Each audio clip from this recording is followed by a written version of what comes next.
Dragula Ghoulies, this week was the reunion episode for Titans 2.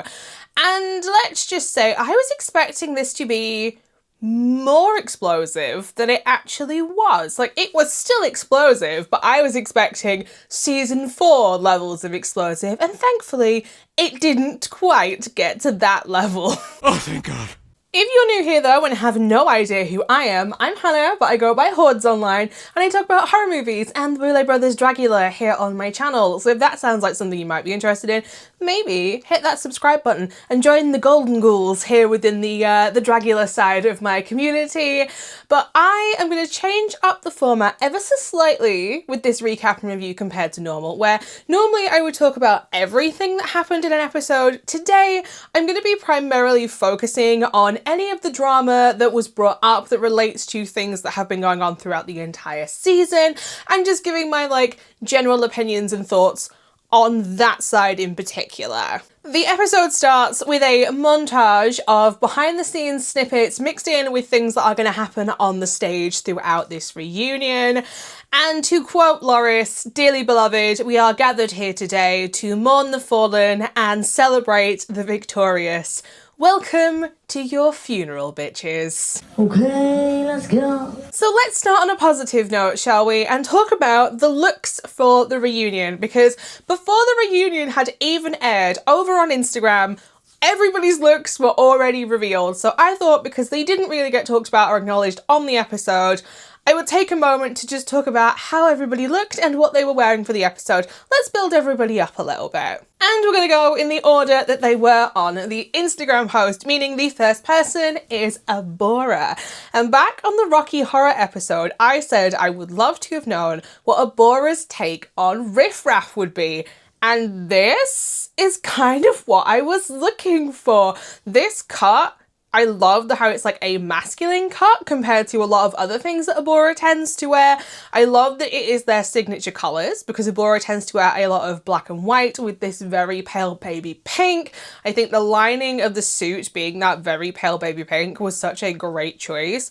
There has been a theme this episode, this season, with Abora and baby doll limbs and body parts, and the baby nose, the baby hand, bursting out of the baby doll face is kind of creepy, I'm not gonna lie. I think the same though about their baby doll mug that they've had all season. I think that mug is really creepy, but I do really like this look on Abora. I think the yellow hair is a great choice because it's a colour pop, and once again, girl's wearing acrylic toenails.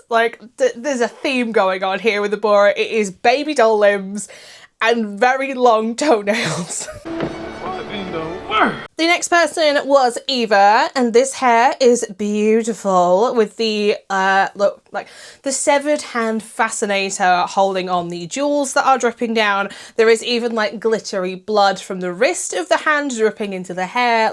Love, love, love.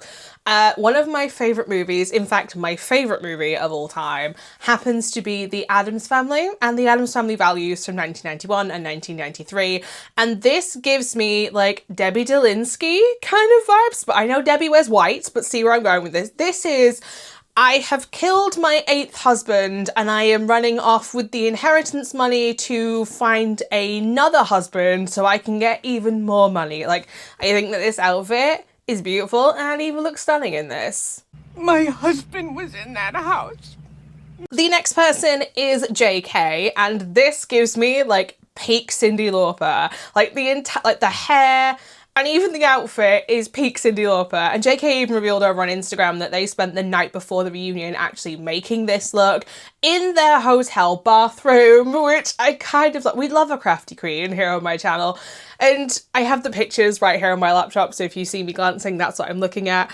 I can't quite tell what the text is supposed to be. If anybody can read it better than I can, please tell me what it actually reads down in the comments section.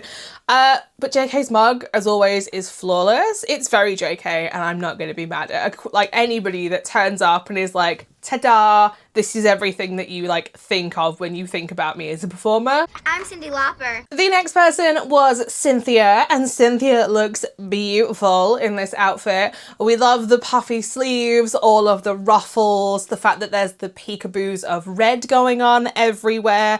I would wear those shoes in an actual heartbeat. I love me a chunky platform shoe. Like, I think it's because like anything that gives me like Bratz doll vibes, like I'm gonna love it.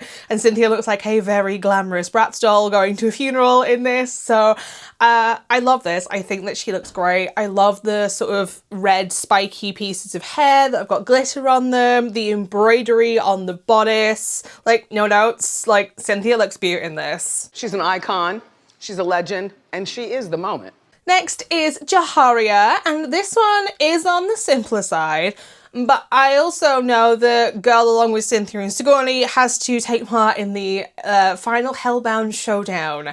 So I can kind of forgive somebody wearing something that they can like move around in and perform in, or essentially in Jaharia's case, as we find out, get out of it very quickly because the whole back of this dress is corset-like lacing. They do have a sparkly bra and pants set on underneath. Like, it's fine. It's on the more simpler side, but I do like this hair. Why don't you try on that lovely wig? The next person is Sigourney, and I have seen Sigourney wear yellow hair multiple times on social media, but I don't know, so I'm asking her fans here, like, is this like signature Sigourney hair color? Like, is yellow like one of her things? I love the silhouette of the dress. It's very classic Sigourney over again, but I like the neckline because it's a reverse sweetheart, whereas a normal sweetheart would go this way. This one goes the other way. It goes that way. I think she looks great, and she's also the only person who brought flowers to the funeral. So I love that little touch. Respect to the dead. Pretty flower. The next person was Blackberry, and I love this. It is very Grace Jones. Every time I think of Grace Jones, I think of like a hooded cowl neck dress, and that is exactly what this is. I love the pop of red that helps frame Blackberry's face when the hood is up. I think that the cut is great. Like, body is going on here from Blackberry, but we expect nothing less at this point from Blackberry. And I love that their mustache that they have got is like equal parts campy and fashion, because it matches the finger waves of the wig if you look like really closely. I do think though that the necklace is getting a little bit lost in the cowl, but that might just be in this picture. Like, how something looks in person is very different often to how it appears in real life. Correct! The next person was Disasterina. This is very cute. It's very on brand for Disasterina. It reminds me a lot of her promo look in the sense of it's a similar kind of cut and silhouette, but this is something that we often see Disasterina in. I like the choice of the fabric. I think it's like a giraffe print in like velvet. There's a lot of leg going on here, which I'm not mad at. Like, Disasterina and Angelina Jolie seem to have this thing in common where more leg is best leg. I like it. It's very Disasterina. I'll crawl home. Here, go ahead. The next person was Priscilla, and if I accurately describe what Priscilla was wearing as a necklace, Linda at YouTube will spank me senseless and take away my monetization for the video. But let's just say every time they got a close-up of Priscilla, I got a smile out of what she was wearing around her neck. Very on brand for Priscilla. I think the dress is lovely on her. I love her in platinum blonde hair. It's like her signature kind of hair color, and I think that she looks great. It was in its cage. The next person is Dalia, and this very chic split down the middle parted hair that is super straight, super long, very Cher from like the 70s. I love. I think it looks so expensive. I think the outfit, the silhouette is really great as well because Dalia is so tiny and petite. This like half visible body and half sort of drapey fabric it's a really great choice for them. I love the gloves. I think the shoes is probably the only thing that I don't like about this look, but then I'm not a fan of an open toe shoe anyway, so that's a personal thing for me. I think Dalia looks really great. Shoes. Up next was Loris, and I love this out-of-the-box, weird, wacky, zany, blue, like, alien thing. Like, she's got the one eye on her face, but if you look closely, she's actually got eyes on the palm of her hands as well, which is giving me... his name's gone in my head. It's the monster from Our Real Monsters that holds the eyeballs in his hands. I've mentioned him before when I was talking about Cynthia's eye tattoo.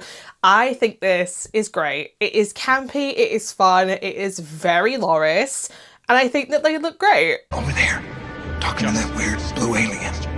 And the final reunion look is Frankie, and this is again a very Frankie in like silhouette. It reminds me again of their promo look, but this is like the elevated silver version rather than the I need my rent being paid red version that we got in the promo, and there is nothing wrong with either of those.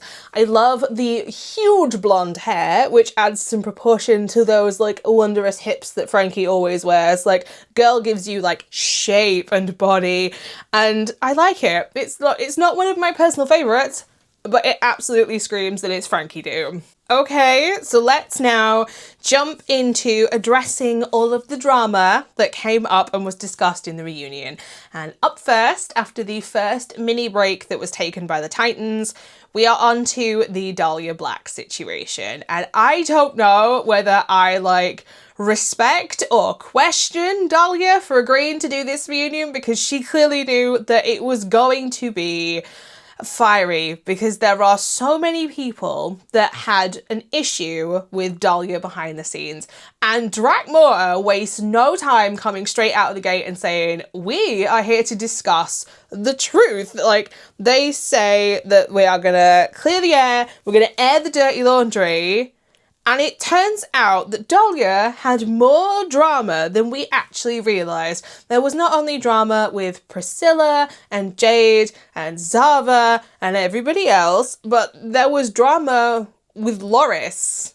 And that even gets discussed on here, and they provide screenshots and receipts of things, because production this time went, oh, absolutely not, we're not being accused of hiding things, and you saying that we've bent the truth or we're like protecting people, here's actually what happened. Like, we got that level of messy. Receipts, proof, timeline, screenshots. It is in this moment that Dalia says the only person that she wants to apologise to is Loris. And the camera operator clocks a conversation that is going on the front couch on the left-hand side between Jaharia and Abora, because Jaharia is as clueless about what happened with the Loris situation as the rest of us are. And Abora fills them in, and I'm going to try and, you know, talk about this as respectfully as possible. It turns out that Dalia told production that Loris was drinking and unresponsive in a bathtub, and production had to step in and check on Loris. And Jaharia is like, the rest of us being like, how did we get from A to wherever the fuck this is? Because that's what, like, we know from the season that Priscilla and Jade got their rooms searched for alcohol, but I feel like this is potentially worse, because what was being insinuated was... I've got to try and keep this as sensitive as possible, because YouTube will not let me talk about this in certain ways, that, like, the word that starts with S, that here on YouTube we say unaliving, gets brought into the conversation. Oh, no way. Abora calls out Dalia's double standards, saying that why is it okay for you to be involved in everybody else's mental health, but it is not okay when the tables are flipped back on you. And this is a message that has been going on throughout the entire season when it comes to Dalia. There is this, like, double standard, and I'm glad that this is addressed here in the reunion. And this is when Priscilla is like, you need to stop making assumptions about people and basically focus on your own business. And I think a lot of people should take this as a lesson and be like, you do not need to involve yourself in other people's business when it doesn't concern you. If it came from a place of, like, I deeply care about this person. I don't want to see anything bad happen to them. Like, you would go to the person involved. You wouldn't go behind that person's back in a manipulative way, if you get what I'm trying to say here. We've even had screenshots pop up on screen at this point showing the message that was sent by Dalia about Loris, and the whole thing is just a mess. And after this whole segment wraps up, Dalia decides that she is going to step away from the reunion and she is going to go home. She has said her piece, and that is the end of it as far as she is concerned. Bye, have a beautiful time. Now, why am I choosing to address this then? Well, every single week until Dalia was eliminated, there was another person coming forward with a brand new chapter in the big book of Dalia drama. And this just went on and on and on, and it seemed to affect every single person that was involved in the cast. There is 3 sides to every story. There is your side, my side, and then there's the truth. And I'm hoping that now we can, put this to rest and realize, like Dalia said, that she was way worse on season 3. And from hearing what the Boulet said on their podcast, I can absolutely believe that, because apparently season 3 behind the scenes was a complete shit show. In this pressure cooker situation, you need to know that even if you don't like each other, there are certain things that will stay between you and the other competitors, because they could be potentially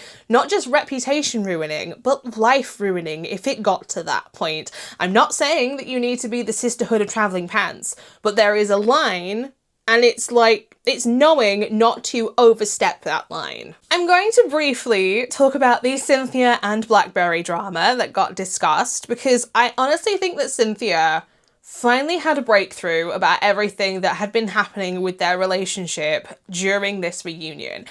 And Cynthia doesn't shy away from the fact that she behaved a certain way. When Blackberry calls her out and says, you did this, you tried to sabotage me, you came at me with malicious intent, and Cynthia is like, yeah, I did. Like, do I think that it was the right decision? No, I don't now in retrospect. And I've said before, retrospect is a wonderful thing. You just don't get it in that exact moment. I need it! Hearing Cynthia say to JK, what am I missing, JK? And having JK lay out all the cards for them and say this, this, and this, and Eva even saying the only thing that's going to heal it is time, and that's okay.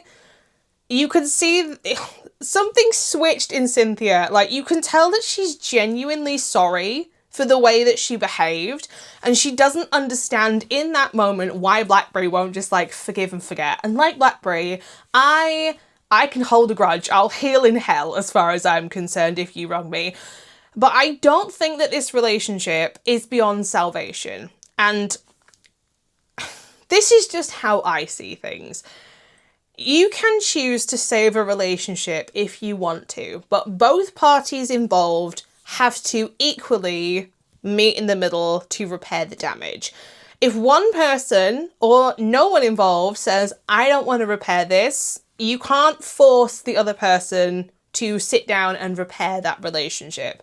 And I can only hope that over time, and I do see that there is this potential for repairing this relationship if both parties choose to, for them to actually at least have some kind of working relationship with each other. I don't see this as being the be all and end all in the Blackberry and Cynthia story. Finally, we get on to the Sigourney and Eva drama, and it was at this point when my brain went, excuse me a minute, let me just strap on my safety belt.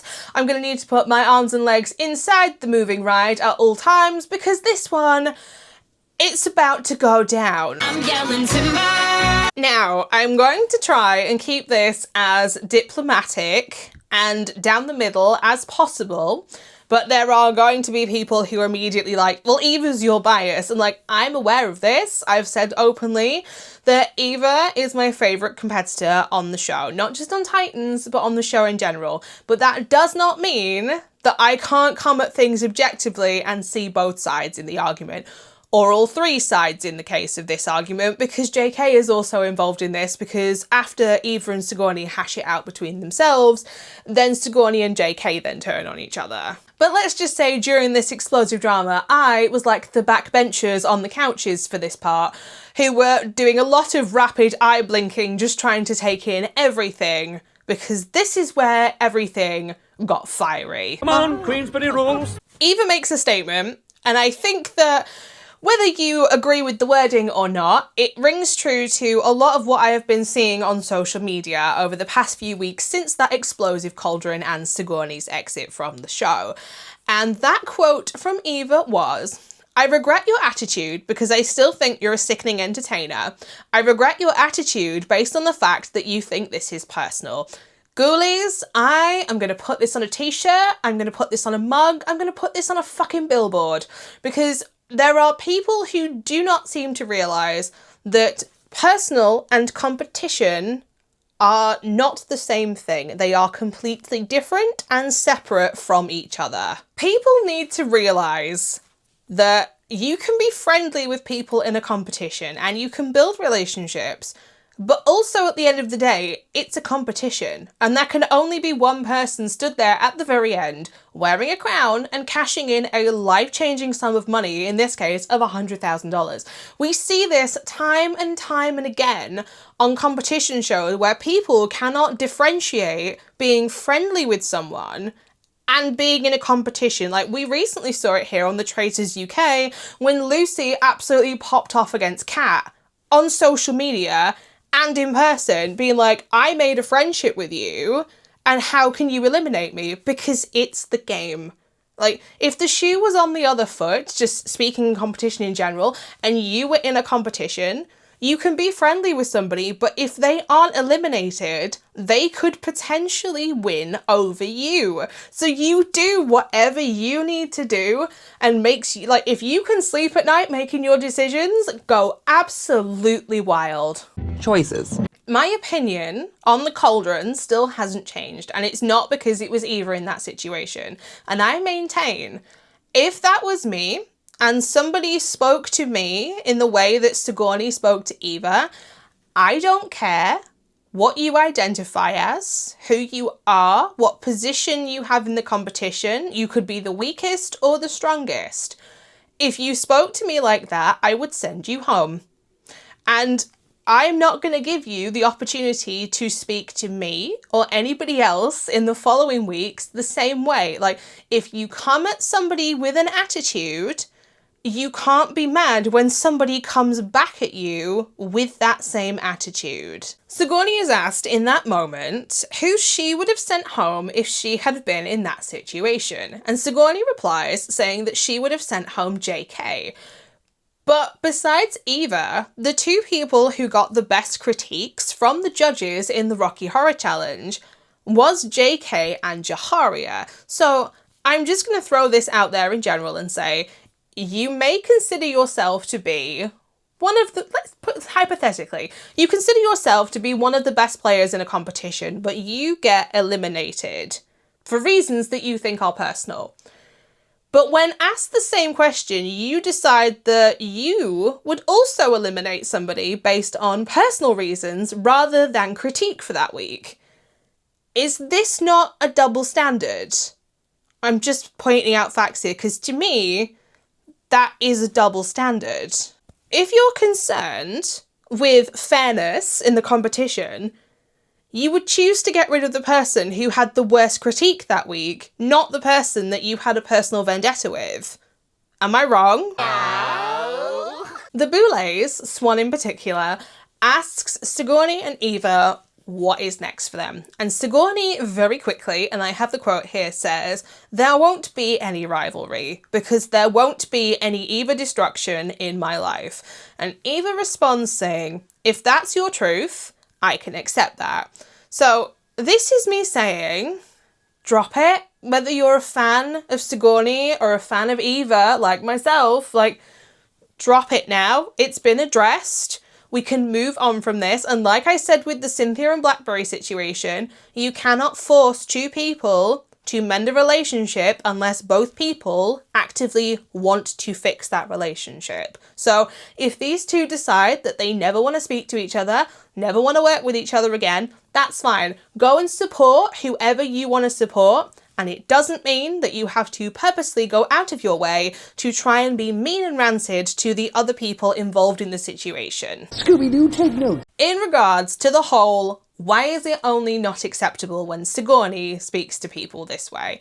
And the Bora says that it's not acceptable when anybody speaks to each other that way, and they've been calling each other out from it all, like, for all season long.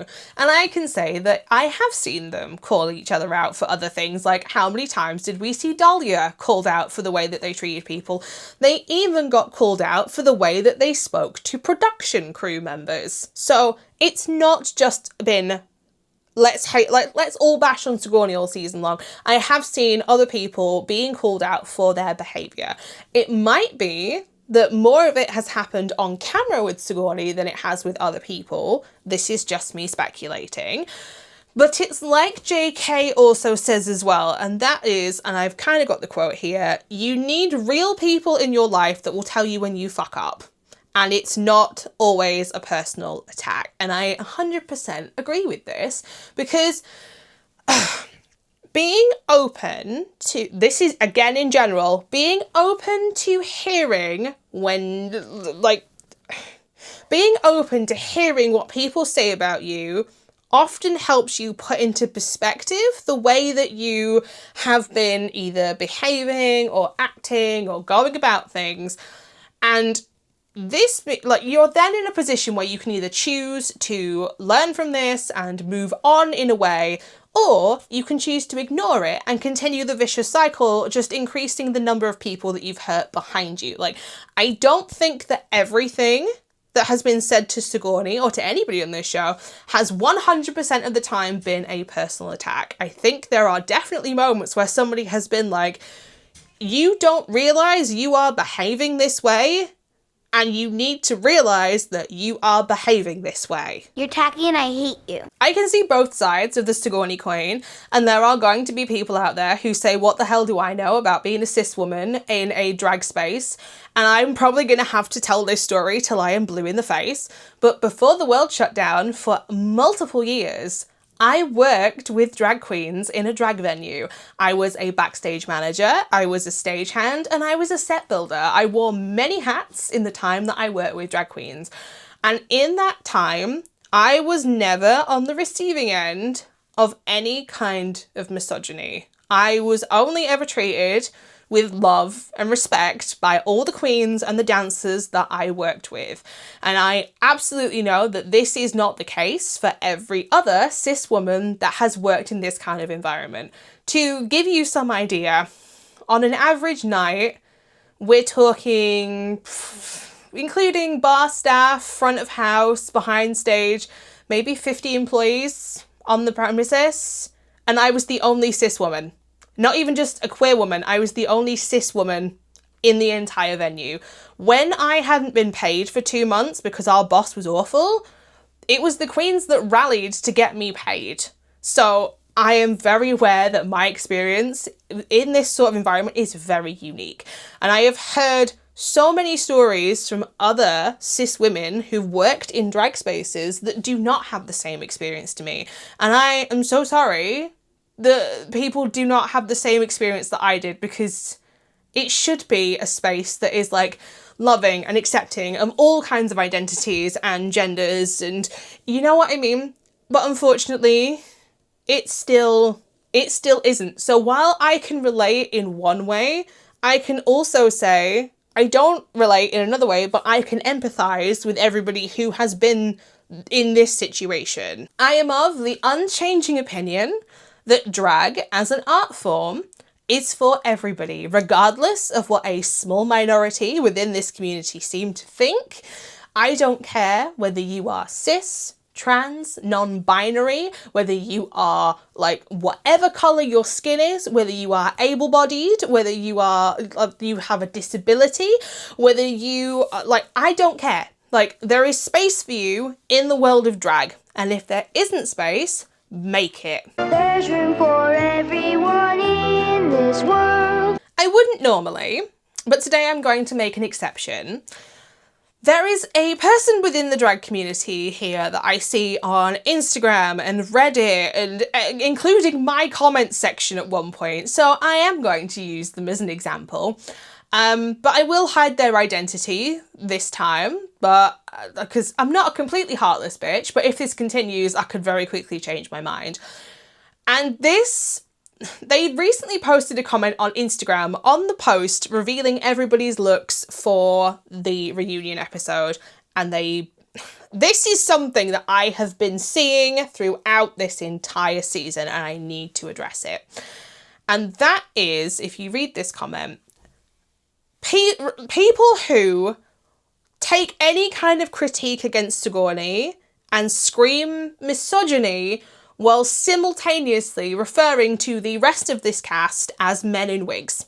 Bear in mind that half of this cast is either trans or non-binary, and this needs to stop. Like, if you see this, call it out, because the irony of screaming misogyny while simultaneously being transphobic, like, we can do better as a community than this. There is no place for either in this community, but to use one to try and build up your argument is vile, and there is no space in this fandom or any drag fandom for this bollocks. Stop it. Get some help. I said last week, and I'm gonna keep saying this, there are people who do not realise the way that they are behaving until it is glaringly in front of them, being like, hi, you're behaving in this way that's not okay. There are people that seem to think as well that this reunion was filmed like recently. People think the reunion is filmed after the show's finished. It's not. It's not. It's filmed at the same time as the rest of the series, and the fan questions are fake. Like the Real Housewives of when they do all their reunions, the people behind the show are just so familiar with the show that they can create fan questions that seem legit. And if you listen to the Boulet's podcast, most of the names that you see used as fan questions have actually written into the podcast, like the now infamous Monica from Santa Monica. And if you want to know how I know that it's filmed at the same time as the main show, back on season 5 and backwards on the clapperboard that is used to start the reunion, they left the date on, and you could tell that the reunion for season 5 was actually filmed in August of 2023, and the episode didn't air until the following January. They do not bring everybody back at a separate date to film the reunion. They film the entire season up until the finale. They do the reunion, and then they do the finale. This brings us on to the final Hellbound showdown of the season between Jaharia, Cynthia, and Sigourney. And I spotted behind them that Abora, JK, and Disasterina were being everybody's backup dancers. They were giving it everything from the back. And I too was about to make it rain on Jaharia when they did that jump split moment, because that was great. We do love a jump split here within the drag community. It gives us life. But my question about this Hellbound showdown, and I have very mixed, conflicting feelings about this, is what was happening with Sigourney in this moment? Because girl stayed in the center of that stage the entire time and never moved. She didn't even turn around. She turned her torso around to face the back when she flipped everybody off when their nail was on fire, but that was it. Jaharia and Cynthia could cash in their air miles to go on vacation because they were flying around that stage and they were giving it everything. But I felt like either Sigourney didn't want to fight anymore, or that I don't know what was going on. I have such conflicted feelings, and I may not be a Sigourney fan, but I don't want to see somebody give up in that moment. I want to see, all fans, I want to be able to watch it and be like, oh, it was so close between everybody. Sigourney fans, were you disappointed? Because what was happening? Give me feedback, because I want to see everybody go down in a blaze of glory and give it absolutely everything on that stage. Give me, I can't decide who it was because everybody was so good, but What happened? I don't understand, Paige. Don't understand. It makes me sad as a non-Sigourney fan for the Sigourney fans, because I know that so many of you were rallying behind your main ghoul to get that 4th spot. And I don't know how I would have felt if my main titan was fighting for that final spot and they didn't have any fight left in them. The winner is Jaharia, and I am happy for Jaharia, but I am also of the opinion that this could have also gone to Cynthia, because both of them left everything on that stage. They gave 125%. Like, they proved that they both wanted to be in that final position. And you could ask me on one day and I'd say, yeah, Jaharia won that lip sync. And you could ask me the next one and I'd be like, yeah, Cynthia won that lip sync. It was so close between the two of them. And all I can say is I am happy for Jaharia, but I am also sad for Cynthia.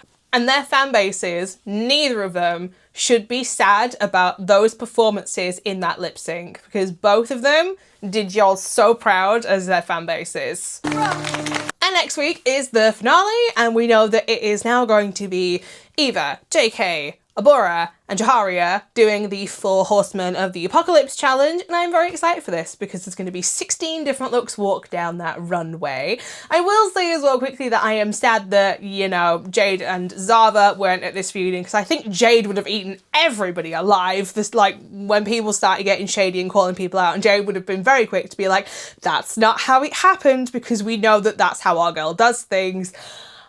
So I am going to stop waffling. Tell me your thoughts on the reunion down in the comments section down below. I have tried to come at this from like as middle ground as possible, just giving my opinions. I have no hate towards anybody on this cast. If I'd met any of them in real life, I would would I talk to them the way that they, like, based on how they were on the show? No. No. Competition brings out the best and worst in people, and that's just the end of it. So I will either see you on Friday for a horror-themed video, or I will see you next Saturday to talk all about the finale. So bring a snack, bring a drink. It's gonna be a long one. So until next time, bye. A special thank you though to my regenerators here within the Horde for their support over on Patreon.